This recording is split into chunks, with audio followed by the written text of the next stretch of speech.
¿Cómo tomar decisiones en situaciones difíciles?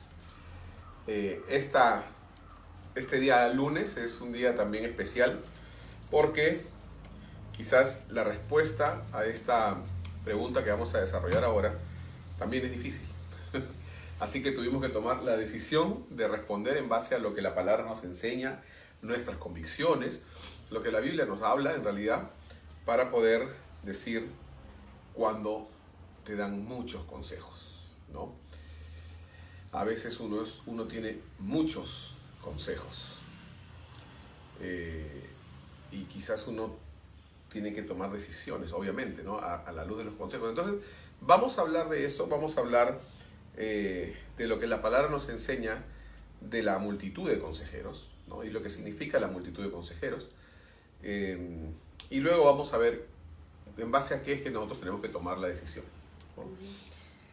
El versículo clave, base que estamos viendo durante todo este tiempo con esa pregunta es: y de igual manera el Espíritu nos ayuda en nuestra debilidad, pues qué hemos de pedir como conviene, no lo sabemos, pero el Espíritu mismo intercede por nosotros con gemidos indecibles. Entonces, tengo un par de ejemplos. Uno de ellos fue el rey Acab, cuando le pidió a Nabot sus tierras para poder él hacer su huerto ahí, y Nabot le dijo que no. Entonces él cayó en una severa depresión y dejó de comer y todo, o sea, todo porque le dijeron no. Entonces, cuando su esposa lo vio, que Jezabel, que sabemos que tiene un historial muy malo, le aconseja y le dice con esta pregunta: ¿eres tú, acaso no eres tú rey de Israel? Como diciendo, puedes hacer lo que te da la gana porque tú eres rey. Entonces, si bien Acab no mandó a matar a Nabot, lo hizo su esposa. Sin embargo, cuando viene el profeta, le dice a él que él se había vendido. Entonces, realmente, él escuchó el consejo, o sea, ya hazlo tú, pues, ¿no? Pero sí, o sea, él tuvo parte en ese asesinato. Y tenemos también más adelante, ya en el Nuevo Testamento, a Pablo, cuando vino el profeta Agabo, atado, ¿no?, con el cinto de Pablo, y le dijo: esto te va a venir, el Espíritu Santo me ha dicho que van a atarte los judíos en Jerusalén y te entregarán en mano de los gentiles. Entonces ahí estaban los demás hermanos, y todos estos hermanos, cuando escucharon esto, empezaron a llorar, ¿no? Y uno le decía: no vayas, y el otro lloraba, y el otro, un montón de consejos persuadiéndolo a él para que no fuera a Jerusalén. Entonces, Pablo le responde a esto: ¿qué hacen ustedes llorando y quebrantándome el corazón? Porque yo no solamente estoy dispuesto a ser atado, sino, bueno, a entregar su vida, ¿no? Entonces, había mucha gente que él amaba y que lloraba y le decía: no, Pablo, por favor, quédate con nosotros, qué sé yo. El otro le decía: no, Pablo, hay esta opción. Entonces, él tenía que tomar una decisión en medio de tanta gente. Incluso le daba pena, le quebrantaba el corazón el tener a su gente que lloraba por él. Pero tomar la decisión correcta implicaba para él hacer la voluntad de Dios, y no dudó al respecto, ¿no? Sí, estaba viendo esto que estabas compartiendo sobre Agabo, ¿no? Y la verdad es que no veo ahí que Agabo en sí le esté dando un consejo, ¿no? O sea, Agabo estaba de alguna manera como profeta diciendo: esto va a pasar, porque es voluntad de Dios y va a pasar, ¿no? Entonces, muchas veces nosotros también asumimos ciertas cosas que son voluntad de Dios, que son oposiciones o dificultades que son parte de la voluntad de Dios, como que es un consejo malo, y no lo es. Proverbios 11:14 dice: donde no hay dirección sabia caerá el pueblo, mas en la multitud de consejeros hay seguridad. Ahora, este es el versículo clave por el cual muchas veces nos agarramos de esto y decir: no, es que por eso yo consulto con mucha gente y todo eso. Y está bien, está bien. Yo pienso que los consejeros son personas que dan diferentes perspectivas de un mismo asunto, y tenemos que tener en cuenta eso. Como en un consejo de guerra, digamos, ¿no? Están diferentes áreas, ¿no? El ministro de Defensa, el de Economía, o sea, y son consejeros, ¿no? Pero yo quiero que primero, antes de entrar en la función del consejero, quiero hablar sobre la identidad o la característica inherente a la persona del consejero. Y es que el consejero, o sea, si hay algo que tiene que tener el consejero, es sabiduría. O sea, eso es importantísimo. Tiene que ser confiable, tiene que tener sabiduría, tiene que tener, en el caso de la iglesia, si tú vas a pedir consejo a alguien, tiene que tener sabiduría, tiene que tener buen testimonio, ¿no? Tiene que ser una persona que congregue, que se sujeta, o sea, que en realidad es una persona que tú puedes decir, yo sé que lo que él va a decir es sabio, ¿no? O sea, no puedes, pues, hay gente que a veces no pide consejo a las personas correctas, ¿no? O sea, no puede ser, pues, la Chimoltrufia, Hugo, Paco y Luis, ¿no? O sea, no puede ser Tongo, ¿no? O sea, el consejero tiene que ser una persona que demuestre que es sabia. Eso es lo primero. Si nos rodeamos de consejeros que no son sabios, entonces mucho menos tendremos buenos consejos, ¿no? Por años que hemos venido pastoreando, la gente nos ha dicho, no, es que me aconsejaron dejar de congregar. A ver, te aconsejaron dejar de congregar. ¿Quién te aconsejó? Tal persona. ¿Y esa persona congrega? No, esa persona no congrega. Ya. Ok, vamos a dejarlo ahí. Es que esa persona me aconsejó echarme una canita al aire, porque ya estaba muy estresado. Ah, te aconsejaron eso. La pregunta es si son consejeros sabios, ¿no? Cualquier persona puede hablar. Yo le puedo pedir consejo al heladero, y quizás el heladero me va a aconsejar mejor. Pero la pregunta es si son sabios. Me aconsejaron no tomarme las cosas tan a pecho en la iglesia, ¿no?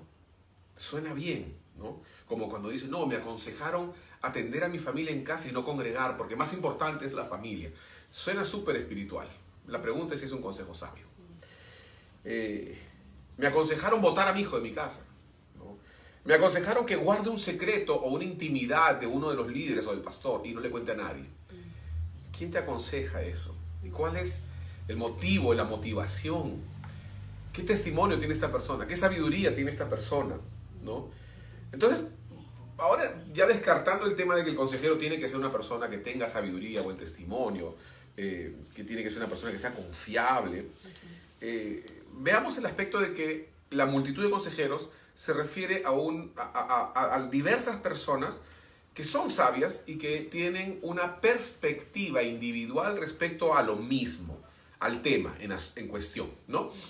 Como dije, un consejo de guerra, ¿no? Está aquel que dice, ya tenemos que atacar, pero mejor en invierno, porque como suben las aguas, el pueblo está más debilitado, el enemigo. O está en la economía, que dice, no, es que lo que pasa es que la producción de las municiones son más abundantes en primavera, y diversos consejos de tantas personas que son los consejeros de guerra, por decirlo de alguna manera. Y ese es un modelo nada más, ¿no? Yo pienso que de todos los consejeros, porque a veces pensamos que la labor del consejero es decirnos, esto es lo que tienes que hacer, ¿no? Y en realidad la labor de un consejero más es darte un consejo según su perspectiva, porque finalmente eres tú que tiene que tomar la decisión, eres tú que tiene que dar cuenta a Dios. Por ejemplo, el presidente anunció la semana pasada que en noviembre se abren las iglesias, ¿no? Yo como pastor, administrador, mayordomo, nosotros como pastores tenemos que tomar una decisión, ¿no? Una situación difícil, sí, pero hay consejeros. Tenemos personas cercanas a nosotros, no solamente los líderes de la iglesia, tenemos médicos, tenemos pastores amigos, tenemos diversas personas que desde su perspectiva pueden y deben dar un consejo, ¿no? Por ejemplo, el consejo de la sabiduría de los médicos.